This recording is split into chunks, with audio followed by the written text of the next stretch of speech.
Everyone and welcome back to another video. आज के इस वीडियो में हम जो है पढ़ने जा रहे हैं थ्योरम ऑफ टचिंग सर्कल के बारे में। थ्योरम ऑफ टचिंग सर्कल बहुत ही इंटरेस्टिंग है। प्रूफ के नाम पर प्रूफ तो कुछ है नहीं, आप चाहे तो आपकी जो टेक्स्ट बुक की पेज नंबर 57 पर आप देख सकते हैं। 57 पर ये जो थ्योरम है आप लोगों का वो लिखा हुआ है। 58 पर आपको जो इसका एक छोटा सा प्रूफ दिया हुआ है। दोनों यानी कि थ्योरम ऑफ टचिंग सर्कल दो टाइप के होते हैं, एक इंटरनली होता है और एक क्या होता है, एक्सटर्नली होता है। इसका मतलब क्या है, पहले स्टेटमेंट समझेंगे। If two circle touch each other their point of contact lies on the line joining there centres.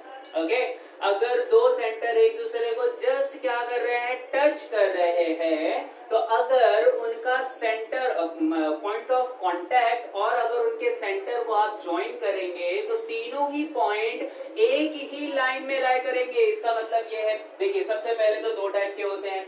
एक टचिंग सर्कल इंटरनली होता है और एक होता है एक्सटर्नली। क्या मतलब है इंटरनली और क्या मतलब है एक्सटर्नली से? तो इंटरनली का मतलब है एक बड़ा सा सर्कल होगा, उस बड़े से सर्कल के अंदर एक, ये आपका सेंटर है, उस बड़े से सर्कल के अंदर एक छोटू सा सर्कल होगा।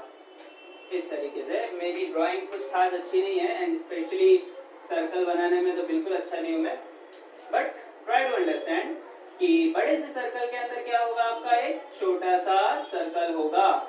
और ये देखिए, ये पॉइंट ऑफ कांटेक्ट है, जहां पर दोनों सर्कल एक दूसरे से मिल रहे हैं ना, इसे हम कहते हैं पॉइंट ऑफ कांटेक्ट। क्या कहते हैं इसे? Point of contact. और ये जो छोटा सा सर्कल है, सपोज उसका सेंटर यहाँ पर है, तो अब क्या करेंगे, ये बड़े वाले सर्कल का सेंटर, ये छोटे वाले सर्कल का सेंटर और ये पॉइंट ऑफ कांटेक्ट, अगर आप इन्हें देखेंगे तो ये तीनों ही एक ही लाइन में क्या करते हैं, लाई करते हैं, एक ही लाइन में तीनों पॉइंट्स आते हैं।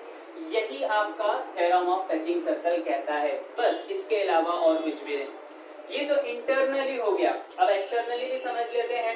सपोज पॉइंट के नाम दे देते हैं, इसका नाम है ए, इसका नाम है बी और इसका नाम है सी, यानी कि A B C lies in a same line, तो हम इसे लिख सकते हैं ए फिर बी और फिर सी। एक्सटर्नली भी सीख लीजिए। एक्सटर्नली टचिंग सर्कल यानी कि क्या होगा, एक सर्कल होगा आप लोगों का कुछ इस तरीके से और एक दूसरा सर्कल होगा जो अंदर से नहीं आएगा, जो कहां से आएगा, बाहर से आएगा। तो बाहर से कुछ इस तरीके से, सपोज इस तरीके से सर्कल हो गया, तो दोनों सर्कल कहां टच कर रहे हैं, एक दूसरे को यहाँ टच कर रहे हैं। एक टेंजेंट इस तरीके से हमने ड्रॉ कर लिया है, समझ लीजिए। ओके, जो पॉइंट ऑफ कांटेक्ट है यहाँ पर, वो पॉइंट ऑफ कांटेक्ट को ले लेते हैं बी या ओ ले लूं, क्या ले लूं, ए ले लेते हैं। ओके, क्या है पॉइंट ऑफ कांटेक्ट को हमने ले लिया ए। अब ये जो सर्कल है इसका कोई ना कोई सेंटर होगा, यहाँ पर ले लेते हैं। ओके, सेंटर का जो पॉइंट है उसे ले लेते हैं बी। फिर यहाँ पर ये जो सर्कल है इसका भी कोई ना कोई सेंटर होगा, उसका नाम ले लेते हैं सी। अब हमने क्या ऑब्जर्व किया, theorem of externally touching circle में भी अगर आप सेंटर ऑफ द सर्कल से पॉइंट ऑफ कांटेक्ट वाले पॉइंट को कनेक्ट करते हैं तो तीनों ही पॉइंट्स कैसे होते हैं, एक लाइन में आते हैं। तीनों पॉइंट क्या होते हैं, एक लाइन में आते हैं। बस यही आपका कहता है थ्योरम ऑफ टचिंग सर्कल, जिसका एक छोटा सा प्रूफ है पेज नंबर 58 पर आप देख सकते हैं। चलिए इसके बेसिस पे कुछ क्वेश्चन करते हैं, बहुत ही आसान है। प्रैक्टिस सेट नंबर 3.2 सॉल्व कर